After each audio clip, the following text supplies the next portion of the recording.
Did you have something that showed up that was kind of a strange question, or somebody asked us a question about why we're calling them? Yes. And the question was, why do we communicate with people who aren't buying houses?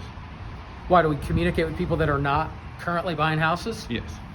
Awesome question. So people that I know all the time will say things like, hey, listen, I know that you sell houses. I know you're calling me because you're looking for houses to sell. I'll call you if something like that happens. Almost like it always feels like a sales call, right? Well, so here's the concept, and this is kind of a company initiative, and this might help people understand why this happens. So when I sit down and we review, like, what is the company trying to provide the consumer? What are we trying to provide people?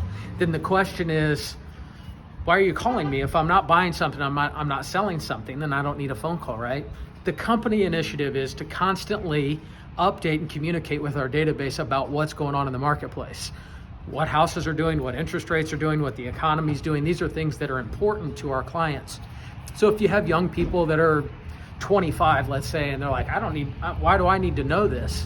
What you need to know is we have a commitment to communicate with you about what's going on in the market. You don't have to accept that information all the time, but we have an obligation to fulfill that commitment and let you know what's going on in the marketplace. So if I call and I say, hey, Jim, I'm calling to give you an update on what's going on in the marketplace. Here's what's going on with interest rates. Here's what's going on with housing. Here's what's going on with new construction.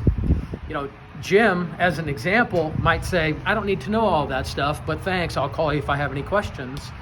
And someone who knows me on a personal level, I'm still going to call with this professional information, because when the time comes, I want them to call me with those types of questions.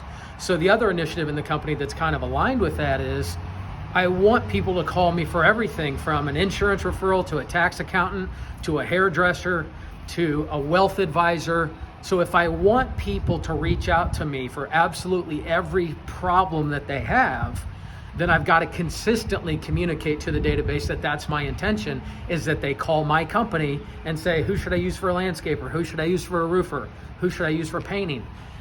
95% of those conversations are happening with people when they're not buying or selling a house. But if you call me for everything else, you'll call me when it's time to buy or sell a house.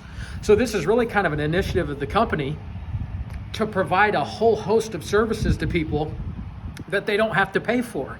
And this is kind of a bundled service. So that's the reason that we call. Does that make sense? Yes.